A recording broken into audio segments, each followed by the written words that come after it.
Merci, Monsieur le Président et chers collègues, et Monsieur le Professeur, chers collègues également, Mesdames, Messieurs qui êtes présents. C'est vrai que je veux d'abord vous remercier pour cette invitation à cette soirée pour la Journée mondiale de la paralysie cérébrale organisée par la Fondation Motrice. Et je veux effectivement vous confirmer que ça n'est pas un hasard dans mon agenda et je vous avais rencontré déjà et je vous avais dit combien j'étais attentive à l'action de la Fondation Motrice et je vais vous expliquer pourquoi. Oui, la paralysie cérébrale est la cause de handicap moteur la plus fréquente chez les enfants, vous l'avez dit, et je considère qu'il est effectivement de notre devoir de prévenir le handicap lorsque c'est possible, en minimiser les conséquences lorsque le handicap est là. C'est aussi notre obligation collective de devoir offrir de l'espoir aux enfants et aux familles, aux adultes aussi, qui vivent avec ce handicap. Et la recherche, c'est bien le cœur de cette promesse d'espoir. Et c'est pour ça que je voulais être là ce soir, parce que je veux effectivement saluer l'action à la fois de la Fondation Motrice, mais de tous les chercheurs qui travaillent depuis de nombreuses années, grâce à l'aide de la Fondation, autour des sujets de la paralysie cérébrale. Vous le savez, pour certains d'entre vous, je suis moi-même médecin hospitalier et donc familière de ce qu'on appelle la recherche clinique. Et je pense très sincèrement que l'on manque de connaissances scientifiques sur les personnes en situation de handicap et sur leurs besoins. Et c'est pour cela que la recherche dans le domaine du handicap est fondamentale à mes yeux, même si ce n'est pas toujours de la recherche fondamentale. Je n'aurais pas dû utiliser ce mot. Les sujets ne manquent pas et j'apprécie tout à fait le fait que vous souhaitiez partir de l'expression des personnes concernées, des citoyens et des citoyennes concernées, des familles, de leur vécu et de leurs attentes. Et l'exemple que vous avez cité avec l'étude prospective que vous avez réalisée et qui a permis de dire, mais finalement, on va mettre à l'ordre du jour de la recherche la douleur, c'en est bien une illustration. Parce qu'effectivement, on a tous tendance, dans le domaine de la recherche, mais de la médecine en particulier, de considérer que finalement, c'est dans la tête des chercheurs et des médecins que viennent les idées, alors que finalement, quoi de plus naturel que de partir des besoins des personnes. Et donc, je crois que c'est une excellente façon de faire. Je crois aussi que c'est une excellente façon de faire en médecine et en recherche, mais aussi en politique. Ça tombe bien, j'ai enchaîné les deux. Parce que faire sans demander leur avis aux gens, en fait, c'est se tromper. Et c'est comme ça que je conçois également l'action politique. Je l'ai appris moi-même à mes dépens, dans mon métier d'origine, puisque je fais une spécialité où on a découvert ce que c'était que l'observance médicamenteuse, puisque c'est le domaine moi je suis spécialisée dans le VIH et dans le sida, et pendant longtemps on a prescrit des médicaments et ça ne marchait pas pareil sur tout le monde. Et on se demandait pourquoi. Jusqu'à ce qu'on comprenne qu'en fait, quand ça ne marchait pas, c'était que les gens ne prenaient pas le médicament. Et ce n'était pas parce qu'ils étaient de mauvaise volonté, ou c'était simplement parce qu'ils avaient des effets secondaires, qu'on avait mal expliqué aux gens l'intérêt des médicaments, et que les gens, la plupart, n'osaient même plus dire à leur médecin qu'ils avaient des effets secondaires et qu'ils ne prenaient pas parce qu'ils avaient peur de se faire engueuler. Donc ça, c'est mon histoire personnelle sur un plan professionnel. Et donc c'est pour vous dire à quel point je suis convaincue de l'importance de partir réellement des besoins des personnes. Et ça n'est pas minimiser le rôle des scientifiques et des médecins, c'est que simplement chacun a son rôle. Il y a ceux qui sont savants, et puis il y a ceux qui sont sachants, parce qu'ils sont dans la situation tout bonnement, et que bien souvent, ils sont là pour nous enseigner un certain nombre de choses. J'en reviens à l'action politique, l'action publique. Quels sont ces objectifs, et en particulier dans le domaine du handicap? Les objectifs que nous avons fixés, c'est bien l'émancipation des personnes et la possibilité d'avoir la liberté de choix. Vous avez parlé à un moment donné d'amélioration de la qualité de vie. Améliorer la qualité de vie, oui bien sûr, mais améliorer la qualité de vie en donnant la possibilité aux personnes de pouvoir choisir librement la vie qu'elles souhaitent mener. C'est bien l'objectif de tout le monde d'ailleurs, qu'on soit en situation de handicap ou pas. Mais bien souvent, dans le handicap, on oublie qu'il faut aussi pouvoir avoir la liberté de choix. Bien sûr, je ne suis pas naïve, j'ai bien conscience que dans l'état actuel des choses, pour l'instant, il n'y a pas encore tout à fait la liberté de choix dans tous les domaines. Mais c'est bien ce vers quoi nous allons. C'est par exemple ce que nous faisons dans le domaine de l'école, avec désormais 300 000 enfants qui sont à l'école de la République avec les autres enfants, des enfants en situation de handicap. Et c'est la raison pour laquelle, pour encore améliorer cela, le président de la République a souhaité que ce qu'on appelle les auxiliaires de vie scolaire, les personnes qui accompagnent les enfants en situation de handicap à l'école, eh bien désormais ne soient plus en contrat aidé, en contrat précaire, mais aient tous et toutes des contrats pérennes, parce que effectivement, c'est ça aussi, rendre la société accessible. Vous avez parlé d'accessibilité, vous avez parlé de compensation, ben, rendre la société accessible, c'est prendre ces mesures-là en considération. Bien sûr, il y a l'école, mais il y a aussi le travail. Et j'ai bien conscience aussi que, quel que soit le type de handicap, eh bien, accéder au monde du travail n'est pas toujours évident, parce qu'il y a des contraintes, parce qu'il faut faire ces séances de rééducation et que ce soit conciliable avec le travail. Parce que parfois, on va faire ses études dans un autre pays et puis qu'on est obligé de revenir parce que les conditions ne sont pas les mêmes pour l'accès aux soins ou pour l'accès à l'accompagnement, quel qu'il soit, et que ça peut mettre en difficulté sur le plan professionnel. Bon, je ne peux pas résoudre tous les problèmes. Ça, j'en ai aussi pleinement conscience. Ça sert aussi à ça, de faire de la politique, de se rendre compte qu'on n'est pas tout puissant. Néanmoins, j'ai souhaité qu'il y ait dans la loi travail un article qui crée la notion de l'emploi accompagné dans la loi. Quelques pays l'avaient fait jusqu'à présent, le Canada notamment, d'autres pays européens. Et c'est vrai qu'en France, jusqu'à présent, quand les aides qu'il y a, si vous voulez, pour travailler, quand on est en situation de handicap, il y a finalement bien souvent des aides financières pour l'entreprise et pour la personne pour permettre d'adapter le poste. Quand on est en fauteuil ou quand on est malvoyant, pour adapter les logiciels, l'ordinateur, etc. Mais en revanche, de l'aide humaine en continu, parce que ça peut être ça aussi, on peut avoir besoin d'être aidé en continu, alors pas forcément en continu d'ailleurs, de façon ponctuelle, mais dans la durée. Et ça n'existait pas. Et ça existe parce que c'est porté par certaines associations dans quelques endroits en France. Et j'ai souhaité, pour le pérenniser, que ce soit créé dans la loi et qu'il y ait des moyens pour cela. Et il y a donc des moyens dans le projet de loi de finances pour permettre de créer vraiment de l'emploi accompagné. Ce sont les services publics de l'emploi qui seront chargés de ça, avec le médico-social, c'est-à-dire les ESAT, pour que petit à petit se développe cette façon de faire, pour que les personnes aient la liberté de choix. Parce que, par exemple, il y a des gens qui sont orientés vers des ESAT, mais qui aimeraient bien pouvoir travailler en dehors des ESAT. Encore faut-il qu'ils puissent être aidés, accompagnés à l'extérieur. Et donc, ça permettra d'augmenter la palette de choix. Il y a aussi, vous avez parlé de lutte et de résignation, Monsieur le Président. Et dans cette lutte et cette résignation, moi, on me parle souvent du parcours du combattant que doivent faire les personnes en situation de handicap pour obtenir tel ou tel droit. Et sincèrement, ce que je souhaite, c'est que les personnes réservent leur énergie à autre chose que lutter pour obtenir une carte, une allocation, un accompagnement par un service. Alors, je sais bien que ça ne va pas être fait du jour au lendemain, mais c'est pour ça que j'ai souhaité qu'on simplifie les tâches administratives dans les MDPH, les maisons départementales du handicap, parce que leur charge de travail augmente chaque année, mais il y a énormément de tâches qui sont administratives et qui peuvent être largement simplifiées pour que les MDPH aient plus de temps pour faire leur vrai métier, c'est-à-dire accompagner les personnes. Alors, je voudrais relativiser, parce que on peut critiquer les MDPH, néanmoins elles ont été créées par la loi de 2005. Ça fait 10 ans maintenant, un peu plus de 10 ans, enfin 10 ans, oui, en France qu'elles existent.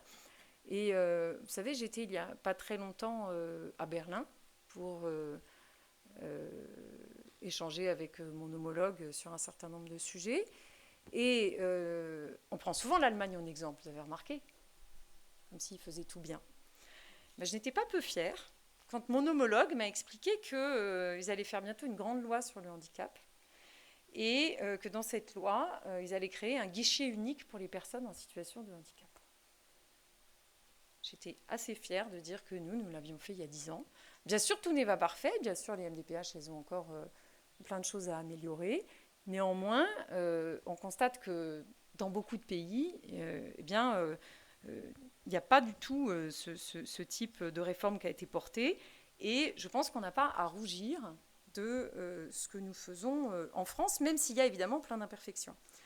Et donc, ces simplifications, il y en a eu un certain nombre qui ont été menées à bien, notamment l'allongement de la durée de validité du certificat médical pour les MDPH, la possibilité aussi d'allonger la durée d'attribution de l'allocation adulte handicapé, que ce soit pour la H2 comme pour la H1. La H2, c'est fait, c'est allongé de 2 à 5 ans, et la H1, ça va être fait de 10 à 20 ans dans la loi incessamment sous peu.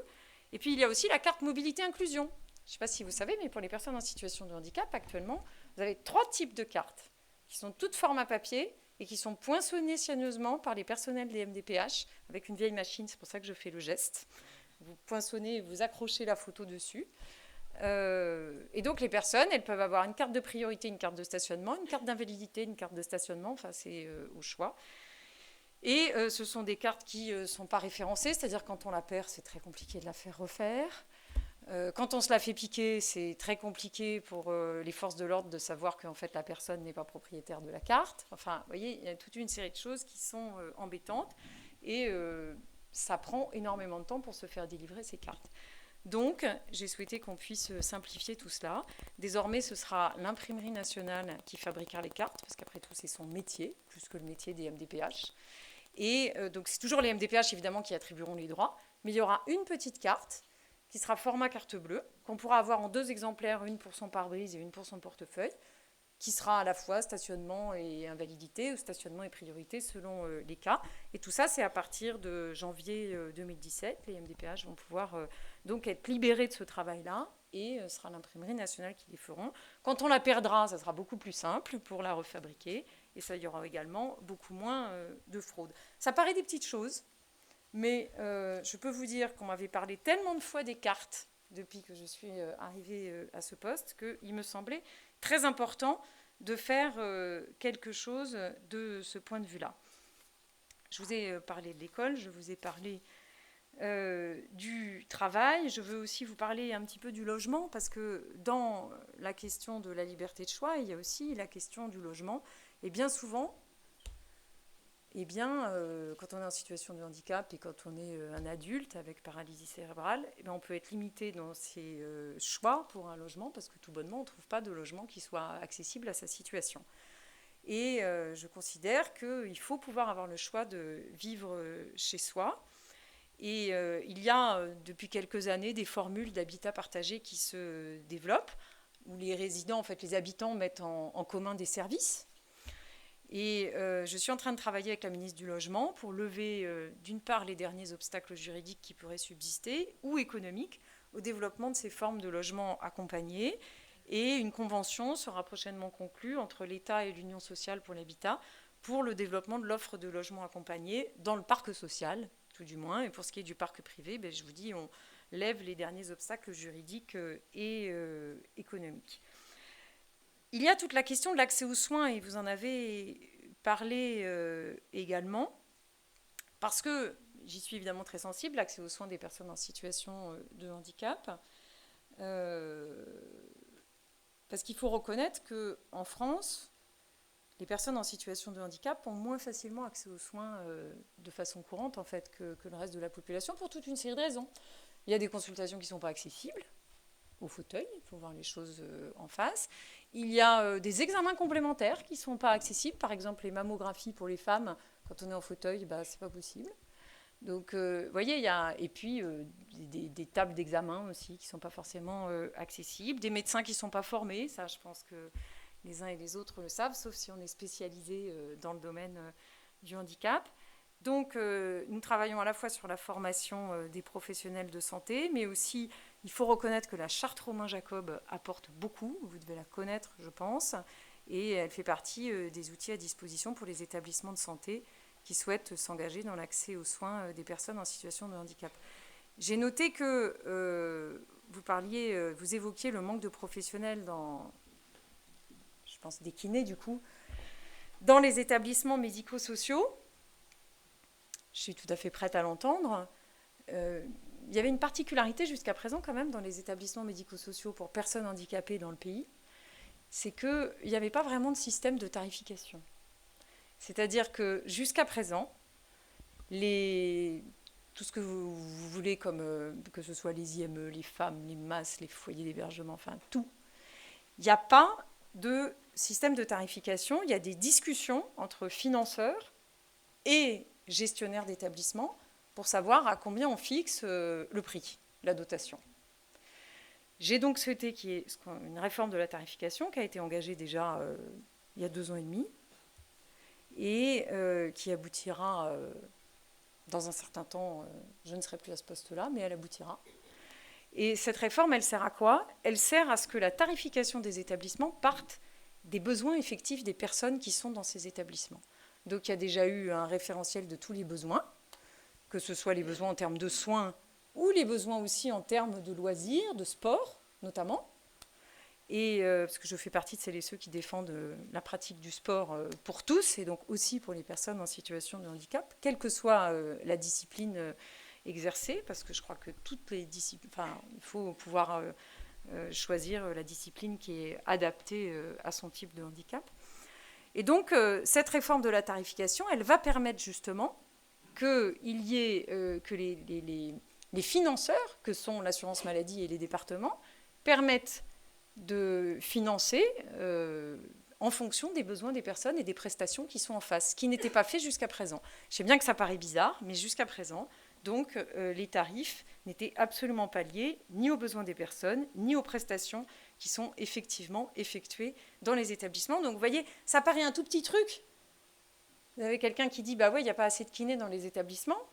On pourrait croire qu'il suffit de dire, bah il n'y a qu'à mettre plus de kinés dans les établissements. Sauf que le problème est plus complexe que ça, parce qu'en réalité, c'est beaucoup plus global. Et pour quelqu'un qui vient du sanitaire, ça paraît incompréhensible, parce qu'effectivement, ça n'est pas du tout comme ça dans le sanitaire. Sur ce sujet des soins, je veux bien sûr saluer le travail d'enquête que vous menez sur les pratiques et les besoins de rééducation motrice et que vous souhaitez relier à une réflexion sur les recommandations de bonnes pratiques en matière de rééducation motrice. Parce que je pense que c'est justement en établissant, en publiant et ensuite en établissant des recommandations de bonnes pratiques qu'on peut permettre de dire, dans tel et tel type de situation, c'est ça qu'il faut comme prise en charge, comme remboursement, parce que ça correspond aux besoins réels de la personne et c'est montré scientifiquement que c'est utile.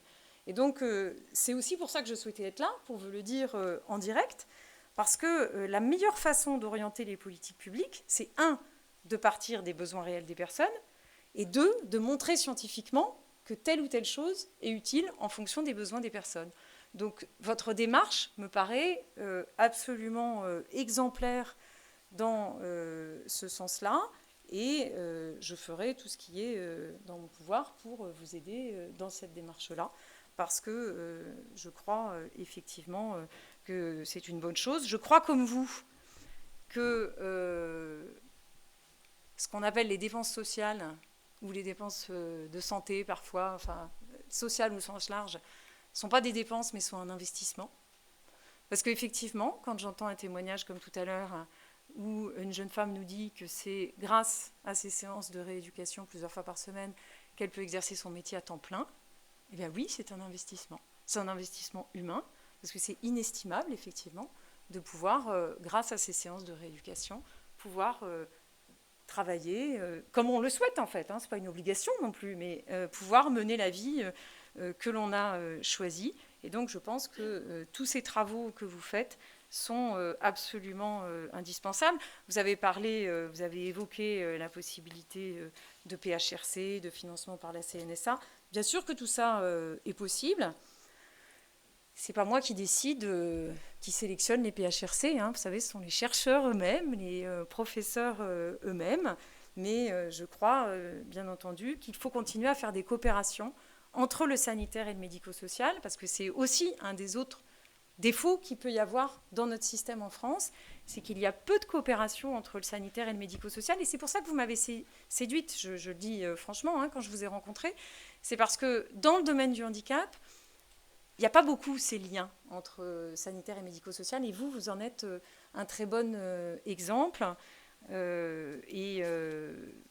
Il faudrait que ce soit comme ça dans tous les domaines du handicap, parce que ça permettrait, je pense, d'avancer plus vite. Voilà les messages que je voulais vous passer ce soir. Je me doute que je n'ai pas répondu à toutes les questions, mais vous savez bien que ma porte est ouverte et qu'on peut en discuter en direct à de nombreuses reprises. Et je vous répéterai encore une fois que je suis convaincue que c'est grâce aux méthodes scientifiques, aux études scientifiques et aux publications que nous améliorerons donc à la fois les pratiques professionnelles. Et d'ailleurs, quand je parle d'études scientifiques, parce que j'ai parlé comme un médecin, c'est-à-dire j'ai beaucoup parlé des études scientifiques médicales, alors même que là, effectivement, vous partez du vécu des personnes, mais je veux aussi vous dire que j'ai la volonté de développer la recherche dans le domaine du travail social. Parce que c'est un domaine où il y a des recherches en sociologie, en sciences humaines, mais il n'y a pas forcément de la recherche dans le domaine du travail social. Et c'est important aussi pour la qualité de vie. Et donc, ça fait partie du plan d'action pour le travail social que j'ai mis en œuvre avec Marisol Touraine depuis maintenant à peu près 1 an, et qui viendra dans le cadre de la réforme des diplômes du travail social. Il y a donc l'universitarisation et le développement de la recherche, parce que je crois que quand on parle de recherche sur le handicap, il faut qu'il y ait de la recherche scientifique fondamentale, de la recherche clinique et aussi de la recherche dans bien d'autres domaines, et notamment dans le domaine du travail social, parce que ça concerne tous les établissements médico-sociaux. Voilà, donc c'est pour toutes ces raisons que j'ai souhaité être parmi vous ce soir, pour être aussi là pour féliciter les lauréats qui vont venir après mon discours, parce que je crois qu'il est important qu'il y ait cette reconnaissance là. Vous faites un travail remarquable, vous êtes aussi financé par des acteurs privés, mais je crois que c'est important que les acteurs privés soient aux côtés, et parfois, c'est pas qu'ils se substituent, c'est qu'ils participent aussi à la recherche. Et pour moi, des acteurs privés qui sont engagés dans l'action sociale, c'est aussi leur rôle. Et donc, c'est important que tout le monde soit mobilisé sur ces questions-là, parce que si on veut vraiment aboutir à des changements sur ces questions-là, la question du handicap en particulier, ça ne peut pas être juste les pouvoirs publics ou juste les associations, et en particulier les associations de famille. Il faut que ce soit l'ensemble de la société qui soit mobilisée sur ces questions. On le voit sur les questions d'accessibilité notamment. Je n'ai pas parlé de l'accessibilité des établissements recevant du public, mais j'aurais pu. Donc on voit bien que c'est un sujet qui touche tout le monde. Et c'est ça aussi qui est là symboliquement dans votre réunion de ce soir, c'est que vous réunissez finalement, j'ai compris que dans le public, il y avait de tout. Et ça, c'est quelque chose de remarquable. J'ai posé la question avant d'arriver, vous savez pourquoi ? J'ai posé la question au président, j'ai dit, mais qui y aura dans le public ?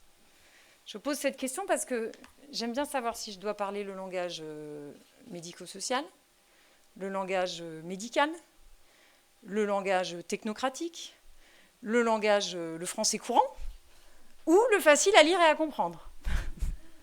Vous m'avez compris, c'est pas toujours... moi, j'essaye de parler compréhensible pour tout le monde, mais c'est vrai qu'il y a certains mots-clés pour certains... ça dépend, certaines professions. C'est pas les professionnels de santé ici présents qui me diront le contraire. Mais ce soir, on m'a dit qu'il y avait de tout. Donc, j'en suis ravie. Nous sommes tous réunis et vous pouvez compter sur mon soutien, parce que réellement, votre engagement est remarquable.